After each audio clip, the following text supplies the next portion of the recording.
In this video, we are going to build detail screen of our Pizzato. If you have followed in my previous tutorials, we have completed the following UI for our application, from where on tapping over any of the favorite dishes, we are now navigated to our next detail screen. So in this video, we are going to build a detail screen which is just looking like this, which is very cool and very fancy for our Pizzato. So if you observe, we have our library folder. Here we have all of the views, and under our detail screen we have just a scaffold having an app bar. So instead of this, we can simply remove it from here. And here, instead of this, first of all, we here have a background color. So for background color, I can simply write a color of color.white, and also it will be having a body. So under this body, I can simply write a column. To be its body, it will have all of its children. Alrighty. So under this column, first of all, let's have the alignments. So I can have a main axis alignment for a main axis alignment of start, and similarly for a cross axis alignment, I will have a cross axis alignment of start. So with that said, under our children, we are going to have different widgets for a different screen. So instead of having just deeping dive under children, I will be making all of the widgets outside of our build context. So first thing first, we are going to have a widget of an app bar. So here I will be simply writing a widget to be app bar itself. Now under this app bar, we are simply going to return a row. So here I will be simply writing a row. So under this row, first of all, it will have a main axis alignment for a main axis alignment of space evenly. Also, it is going to having be all children. So under the children, I will be simply having an icon button, which on be pressed shall be navigated back to our home screen. So here on pressing the following button, we shall be navigated back to our home screen. So for that purpose, I can simply write here navigator.push replacement, and under this context, it will be taking a context of our entire detail screen. So first thing first, I will be simply writing your build context to be a context for being at a safe side. So under this new root, I will be simply writing a paste transition, and under paste transition, I will be simply having a child, and the child is going to for a home screen. Easy as that. So once we have provided our child, we can have a type. So for type, I can simply write here paste transition type, let's say from right to left with fade. Easy as that. So under the place of icon, I will be having an icon. So I can simply write here icon to be from icons.ios back. Now after having the following icon button, we will have one more icon button for deletion of every data. So for that, I can simply write an icon, and under this place of arrow iOS back, I will be simply writing a trash icon. Okay, it's not available in icons, but under our font awesome icons. So here instead of font awesome, I can simply write here trash. Cool. So once the following thing is done, we don't need a navigator here, but just a method for reviewing all the data available here. So instead of having the alignment of space evenly, I can remove it from here and simply give this icon button somewhat padding from this left side. So for padding, I can simply write here padding from only, and I will be simply having a padding from left. So I think the padding should be of 280 or any sort of thing. So let's try it out. Cool. So once this thing is done, you can format document once. So now let's assign the following widget under our children. So here I will be simply writing app bar. Let's provide a context to here. Cool. Press Ctrl and S. Alrighty. So now let's do one thing, that is simply give somewhat color to our iOS back. So here I will simply write a color of colors.black. Also somewhat color to our trash of red color. Cool. So now let's do one thing, that is give somewhat padding to our entire row from top. Cool. So we have our icon here. Let's do one thing, that is give somewhat more padding to it. Let's say of 300 or 320. Okay, 300 is enough. So after having the following app bar, we will be needing the image of the following pizza. So for that, I will be creating one more widget for the image itself. So here I will be simply writing a widget of, let's say, pizza image, and under the following widget, I will be simply returning a size box. So here I will be simply returning a center first, and under that center, I will be simply returning a size box. So under the following center, I will be have a child of size box. So under the following size box, I will have first of all have a height. So under the height, let's say a height of 280, and also let's have some children to our size box. So under the child, I will simply have a container, and under the container, I will have a child. So the child is going to be from the image, and the image will be from network. Alrighty. So instead of having giving the source for now, I can simply have decoration of box decoration. So under the box decoration, I will be simply having a shape of box shape of circle. Cool. Easy as that. So once the following thing is done, we need to grab the network image. So for grabbing the network image, I can simply write here widget dot query snapshot document, that is query document snapshot, and under here I can fetch the image. Cool. So once the following thing is done, let's assign the pizza image under our main children, which is here. Alright, so we have our pizza image here. So after having the following pizza image, we will be needing more widgets. So the next widget is going to be for the data, that is the name and ratings and everything. So for that I will be simply adding a new widget for, let's say, middle data, and under this I will be simply returning a column, easy as that. So under this column I will have all the children, and the first children is going to be for a row. So here I will be simply writing a row, and under this row I will have all the children which are necessary for our particular row. So under this row I will have all the children. So the first children is going to be for an icon of star, that is we are going to assign a rating here. So here I will be simply writing icons.star. Also let's have some color to it. So under the color I can simply write a color.yellow. Also let's have some shade of our yellow of 700. Let's have some size to our entire star. So here I will be simply having a size of, let's say, 20 shall be enough. So after having the following icon, I will be simply having a text for the ratings. So under the text I can simply copy this thing, which is widget.querySnapshot and its entity, and here instead of that I will be simply writing ratings. Now let's have some styling to our text. So after having the following text, we can simply copy our middle data, go up. Alright, we don't need mounted here. We'll paste it here. Let's see it up. Alright, so we have a tiny thing here. So now for that we can simply do one thing, that is give somewhat padding to our text from the icon. So here I will be simply writing a padding from left. It shall be enough. So after having the particular row, coming out of this row we will have the text of the following name of the pizza. So for that I will be simply creating one more row. So under this row I am going to have all the children. So the first children is going to be for a text itself. So for that I will be simply writing a text. So under this text I will be simply copying this thing and paste it here. So here instead of ratings I will be having a name. Also let's have some styling to our text. We'll format document once. So here instead of having a font size of 20, I will be having a font size of 30. Also let's have somewhat font weight. So for font weight I can simply write a font weight of 400. So for that I will be simply writing font weight of W400. So once the following thing is done, we can use somewhat attributes to our entire text under some constraints. So for that I can simply wrap my text under a container. So under this container I will be having a constraints thing, that is the attribute, and so for that I will be simply writing box constraints having a max width. So I will be having a max width of 300. Cool. So once the following thing is done, after having the following container, we will be requiring a row, and the row shall be containing for a rupees sign, also the price. So here I will be simply writing row, and under the row I will be simply writing a children. So the first children is going to be an icon of rupees. So, and if I simply hover over icons, I won't be getting the rupees sign, because the rupees sign shall be available under our font awesome icons. So for that I can simply write font awesome icons dot rupees sign. Let's have somewhat size to our rupees sign. So here I will be simply writing size to be 20. Also let's have a color. So for color I can simply write span.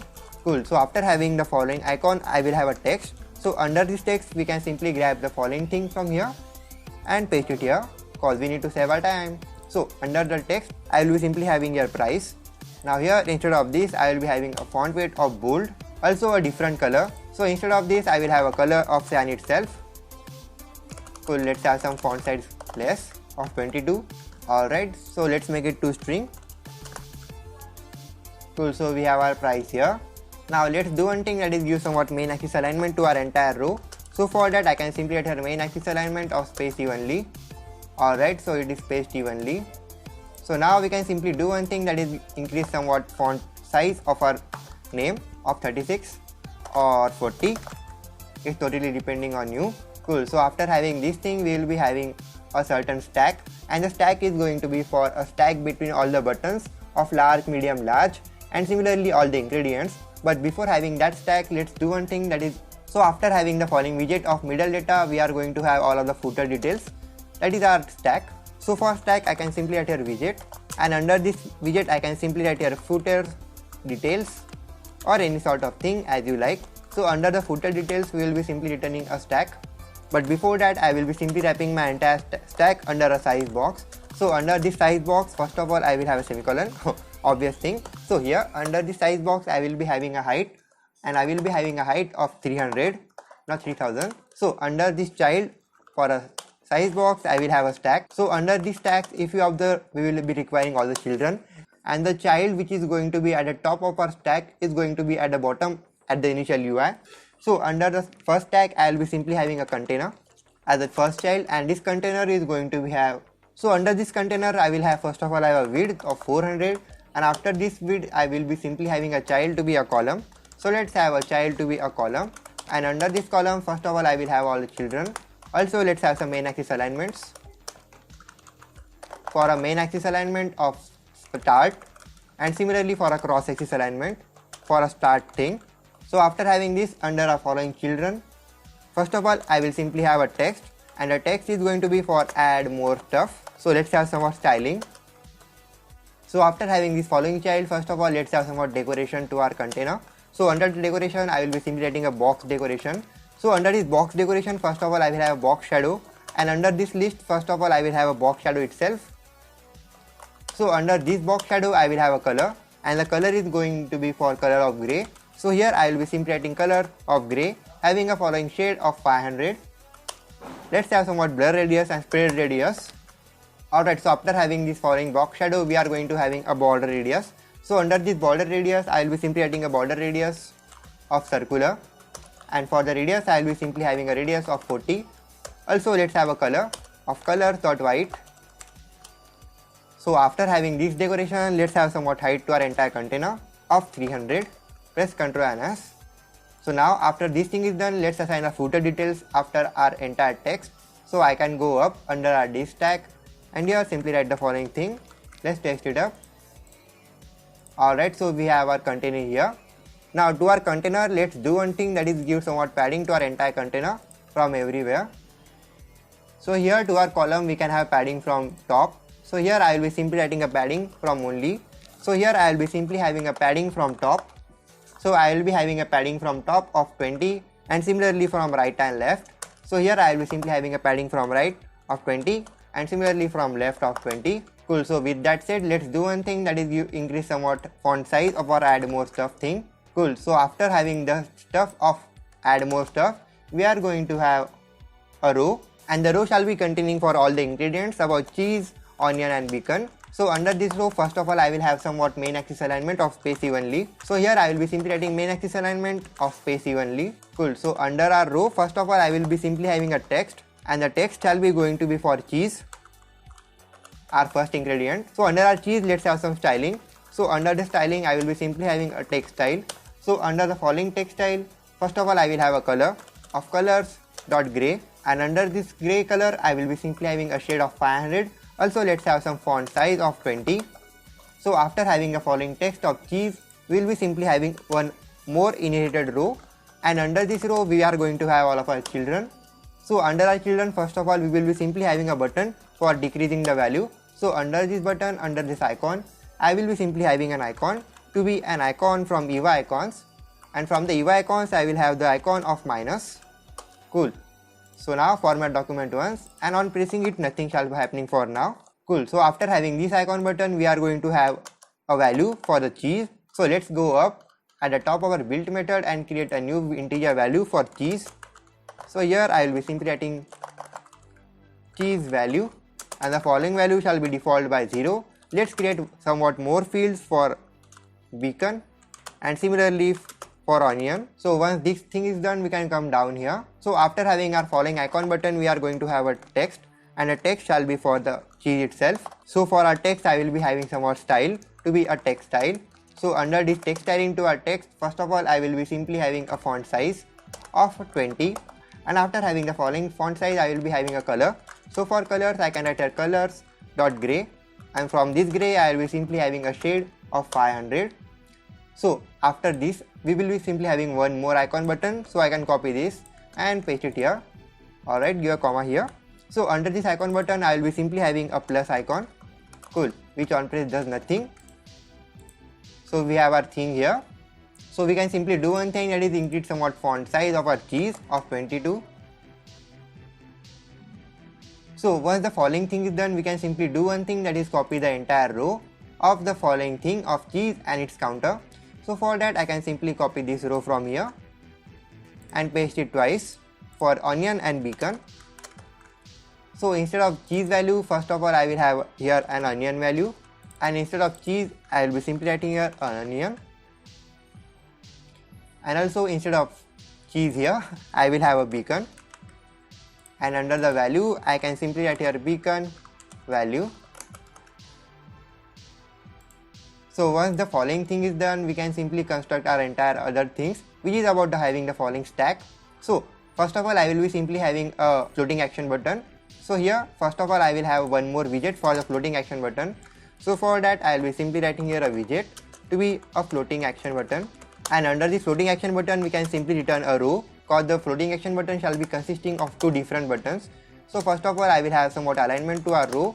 So for that I will be simply writing here alignment to be main axis alignment of space evenly, and under the row of our floating action button I will be simply having first child to be a gesture detector. So under the gesture detector, on tapping it, nothing shall be happening for now.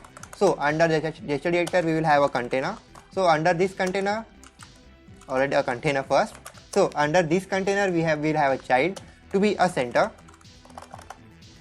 and under the center I will be having a child to be a text, and a text shall be nothing but add to cart. So let's have some more styling to our add to cart text. So here I will be simply adding a text style, and under this text style I will have a font size of 20. Also let's have a font weight.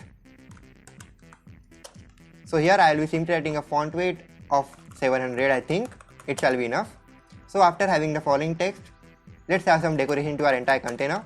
So here I will be simply adding a container decoration to be a box decoration, and under this decoration I will first of all have a color of colors of red, and let's have some more shade of 500, and after that let's have some more border radius, not border but border radius.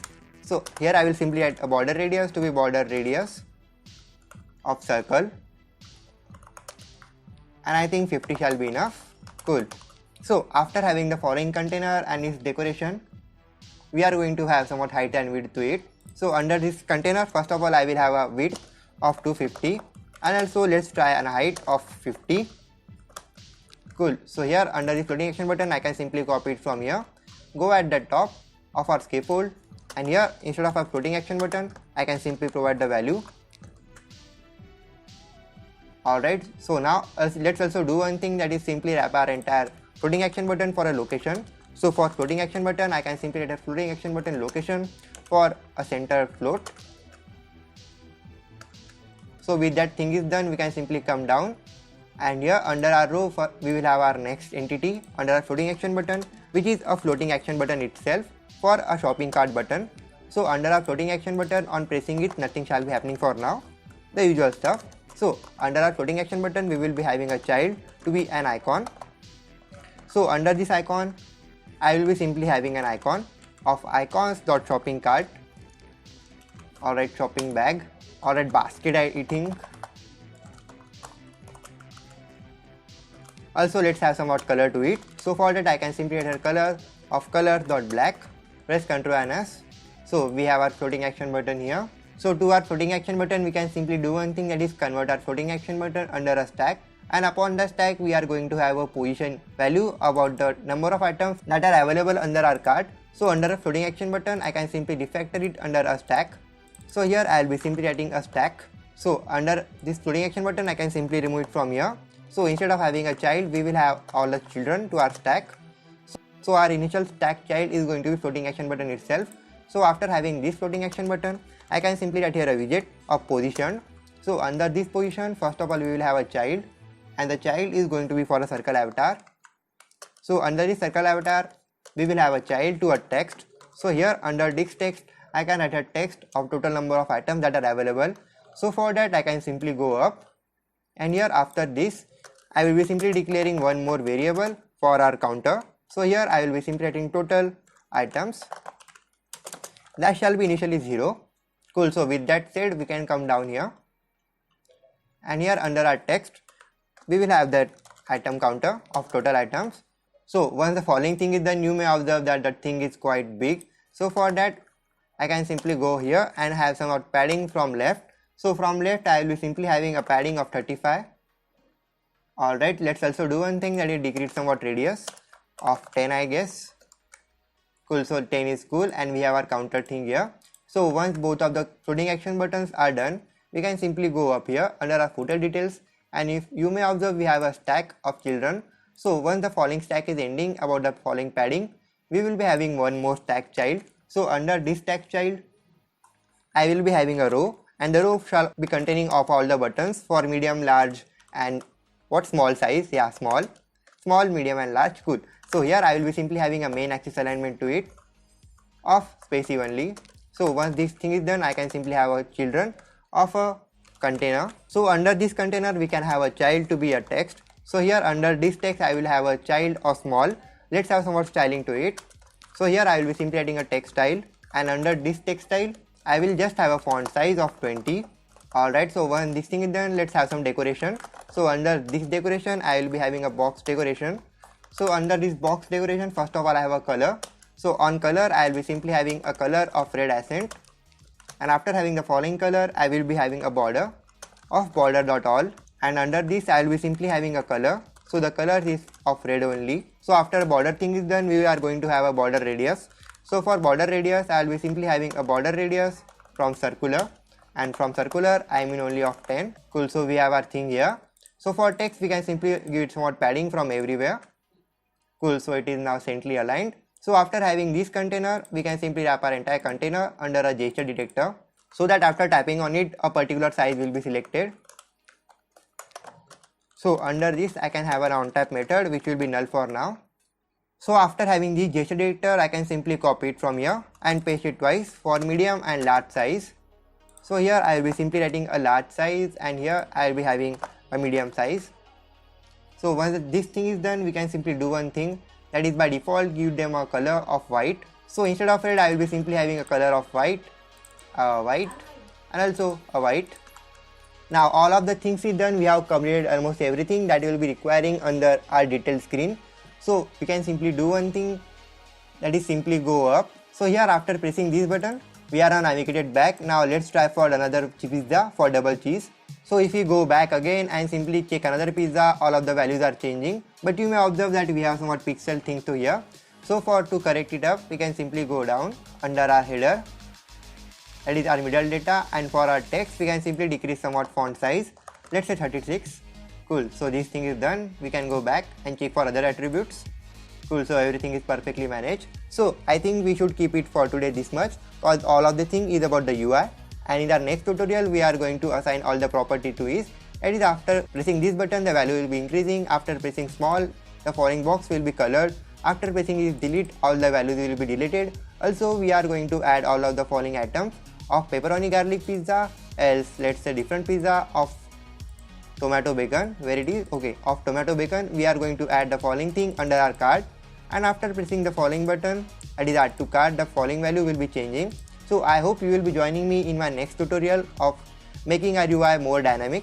So with that said, if you are new to this channel, please subscribe. This channel shall provide you all the premium and delightful Flutter content that every developer should know. So with that said, please hit that like button if you have loved this tutorial. Comment down something good or bad according to you.